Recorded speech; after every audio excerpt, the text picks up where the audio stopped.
belief and desire, there is a very thin line which joins them, and it is called risk. Mitigating that risk or actually facing those risks is something which is not always in our hand. हमारे हाथ में नहीं है कि हम successful या fail हो जाएंगे, और हमें डरना भी नहीं चाहिए उसको लेकर के, मगर उससे एसोसिएटेड चीजें होती हैं जो हमारी रिस्पॉन्सिबिलिटी होती है towards our family, towards our children, towards the society and so on so forth. The risk also instigates that fear. And again, I'm coming back to fear, and this gentleman asked that question.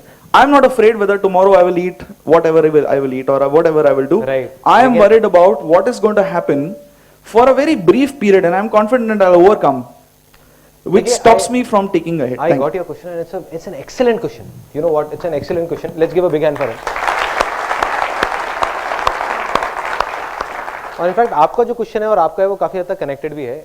What he is saying is कि भाई risk action लेंगे तो कोई ना कोई risk होगा, कुछ करेंगे तो उसमें रिस्क भी होता है, और हम अकेले नहीं हैं, हमारे साथ बहुत सारी और भी जिंदगियां जुड़ी हुई हैं. तो हम एक बेवकूफ़ी भरा स्टेप उठाएं और किसी के लिए प्रॉब्लम हो जाए वो भी ठीक नहीं है. तो अब क्या करना है, इसका क्या सोल्यूशन है कि जब बिलीफ है और डिजायर है उसके थ्रू हमको एक्शन लेना है, तो उसमें जो रिस्क है उसको कौन बियर करेगा. चलो मैं तो सक्सेसफुल हो गया, अगर आपने लिया रिस्क और आप नहीं हो पाए तो क्या होगा. यस यस और नो. यस, ये सबके अंदर डाउट है. तो इसकी दो चीजें आपको करनी है. एक तो ये कि एक एक्शन में और पागलपन में फर्क है, उसको समझना है सबसे पहला, जो सबसे जरूरी है. देखिए, एक है एक्शन जो आप एक रियलिटी को समझ करके, जैसे है वैसे देख करके, अपने अपने बिलीफ्स के अकॉर्डिंग नहीं, कि हमारे जो मिडिल क्लास बिलीफ है उसके अकॉर्डिंग नहीं, एक रियलिटी को आपने देखा, समझा, फिर आपने एक्शन लिया. तो उसमें कैलकुलेटेड रिस्क है. आपने रियलिटी के अगेंस्ट लिया. रियलिटी क्या है कि आग में जलोगे तो, आग में कूदोगे तो जल जाओगे. अब अगर कोई आता है यहाँ पे, वो कहता है कि यार डिजायर है, बिलीफ है, आग में एक बार जल के देखता हूँ क्या होता है, वो कहेगा आसान है, आसान है, आसान है, जाके आग में छलांग लगा देगा.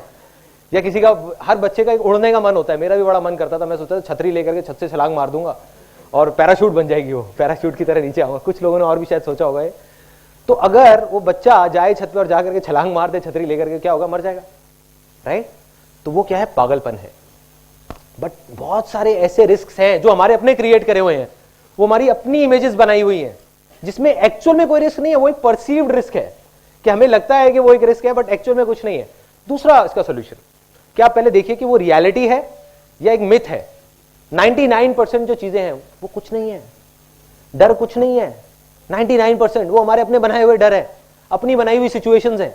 हम खुद ही सोच के उससे डरते जा रहे हैं. कुछ नहीं है. हमें सिर्फ ये देखना है कि हमारी सिचुएशन में और जो लाखों करोड़ों लोग थे उन्होंने क्या किया और कैसे वो आगे बढ़ गए, तो हमको समझ आ जाएगा. दूसरा पॉइंट इसमें बहुत important, again that is important, कि आपको छोटे छोटे स्टेप्स उठाने हैं.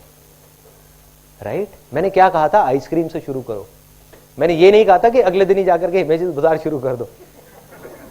नो, ऐसी गलती नहीं कर बैठना. क्या होता है, एक पिछले सेमिनार में मेरे पास there was a guy who was 18 years old. उसने क्वेश्चन पूछा, कहता है कि मेरे जो फैमिली है ना वो मेरे को सपोर्ट नहीं करती. मैं, हाँ क्या बात हो गई. बड़ा फ्रस्ट्रेटेड था, बड़े खुंदक में बोल रहा. कहता है यार मैं आपको कैसे बताऊं, 1 साल से मैं अपने पापा को कह रहा हूं मेरे को इंडस्ट्री लगानी है, कोरुगेटेड बॉक्स की लगानी है, 1.5 करोड़ की इन्वेस्टमेंट है, वो देते ही नहीं है. 1.5 करोड़ की इन्वेस्टमेंट है. मैंने कहा मैं भी आपका साथ नहीं देता. आपके पापा ही नहीं, मैं भी आपके साथ नहीं हूं. देखो क्या हो रहा है, एक बच्चा है, ठीक है. नेचर ने इस दुनिया को ऐसा बनाया है कि किसी के लिए कोई रिस्क नहीं है. रिस्क ये समझदार इंसान, ये समझदार जानवर अपने लिए क्रिएट कर रहा है. एक्चुअल में कहीं कोई रिस्क नहीं है. एक बच्चा अगर पैदा होते ही भागने लग जाता तो रिस्क है, बट अगर वो पैदा होकर के क्रॉल कर रहा है, फिर चल रहा है, फिर भाग रहा है, तो कोई रिस्क नहीं है. राइट. तो आपको पहले धीरे धीरे क्रॉल करना है. So all I am saying is, जो भी आप रिस्क ले रहे हैं, चाहे वो बड़ा हो या छोटा हो, आइडियली आपको धीरे धीरे लेना चाहिए. छोटा छोटा शुरू करो. उसके बाद में जैसे जैसे कॉन्फिडेंस बढ़ता जाएगा, अपने आप बड़े रिस्क लेते जाओ. So that is my suggestion to that particular thing, कि रिस्क तब तक है जब हम एकदम से भाग रहे हैं, वरना कोई रिस्क नहीं है. नेचर के लॉ को समझ के चल रहे हैं.